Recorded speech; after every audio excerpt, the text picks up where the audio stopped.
Hello दोस्तों, स्वागत है आपका नुक्ता चीन पर। एपिक और लार्जर देन लाइफ सिनेमा बनाने की राह में बड़े खतरे हैं भैया। निकले हो आप आरआरआर और केजीएफ 2 जैसा कुछ बनाने, लेकिन क्या पता कब आप ठग्स ऑफ हिंदुस्तान की राह पकड़ लो। रणबीर कपूर की शमशेरा का ट्रेलर देखकर अपन को तो कम से कम पहला ख्याल यही आया कि कहीं इस फैंटेसी सिनेमा को वैसी ही लचर और बासी कहानी मिल गई जैसी ठग्स ऑफ हिंदुस्तान की थी तो भैया बेड़ा गर्क हो जाएगा। रणबीर कपूर का भी नकली दाढ़ियां लगाना व्यर्थ हो जाएगा। और तो और सिमिलैरिटीज भी बहुत हैं यशराज की इन दोनों फिल्मों में। दोनों ही फिल्में अंग्रेजों के दौर की कहानियां हैं। दोनों में आजादी की बात बार बार की गई है। दोनों का नायक एक मस्खरा है जो बाद में चलकर अंग्रेजों की नाक में दम कर देता है।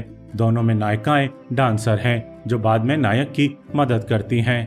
ठग्स में कैटरीना कैफ और शमशेरा में वानी कपूर, जिनका मेकअप और ड्रेसिंग सेंस देखकर लग रहा है कि जैसे उन्हें टाइम मशीन में बैठाकर 2022 से 1871 में पहुंचाया गया है। बाकी अगर आप शमशेरा के बाद ठग्स ऑफ हिंदुस्तान का ट्रेलर फिर एक बार आज देखेंगे तो 2018 का वो ट्रेलर भी आपको उतना ही जानदार लगेगा जितना आज की तारीख में सोशल मीडिया पर भाई लोगों को शमशेरा का लग रहा है। वैसी ही एपिक फील, वैसे ही भव्य सेट्स, हॉलीवुड फिल्मों के लेवल के और उनसे इंस्पायर्ड एक्शन सीक्वेंसेस, तगड़ा वीएफएक्स का काम और दो दमदार अभिनेता। ठग्स में अमिताभ बच्चन और आमिर खान और शमशेरा में रणबीर कपूर और संजय दत्त। अब आप कहेंगे कि भाई साहब आप फिर से जरूरत से ज्यादा नुक्ता चीन हो रहे हैं, जबकि आज के दौर की जरूरत ही आरआरआर और केजीएफ 2 जैसा पलायनवादी सिनेमा है जो larger than life, magnum opus, epic, blockbuster और विहंगम जैसे अलंकारों से लदा पड़ा हो और जिसे थिएटर में देखने में एकदम मजा ही आ जाए। बात एकदम ठीक है आपकी। ओटीटी की वजह से अब दर्शक थिएटरों में सिर्फ बड़े बजट की एपिक और विहंगम फिल्में देखने ही जा रहे हैं और उस स्तर पर शमशेरा का ट्रेलर इंटरेस्टिंग बिल्कुल है। विजुअल्स भी स्टनिंग है और थिएटरों तक हमें खींचकर ले जाने लायक फिल्म नजर भी आ रही है। लेकिन जिस तरह का बिल्टअप पोस्टर और टीजर ने खड़ा किया था, आप ही बताइए उस तरह का रोमांच ट्रेलर कहां जगह पा रहा है। पूरी की पूरी कहानी रणबीर कपूर के किरदार और संजय दत्त के किरदार के टकराव के इर्द गिर्द घूम रही है और जिस एपिक स्केल की बात फिल्म कर रही है उसके सामने एक कहानी क्या आपको बहुत छोटी नहीं मालूम हो रही।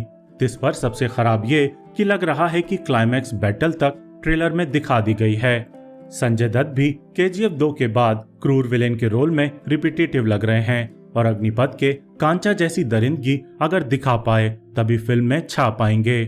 ये जरूर है कि रणबीर कपूर एक्टर इतने बढ़िया हैं कि उनका हर काम देखने लायक होता है और अब जब वे कमिंग ऑफ एज वाले रोल से दूर हटकर एक नहीं बल्कि दो मैच्योर किरदार प्ले कर रहे हैं तो हमारा उनसे और उनकी फिल्म से ढेर सारी उम्मीदें लगाना शर्तिया बनता ही बनता है।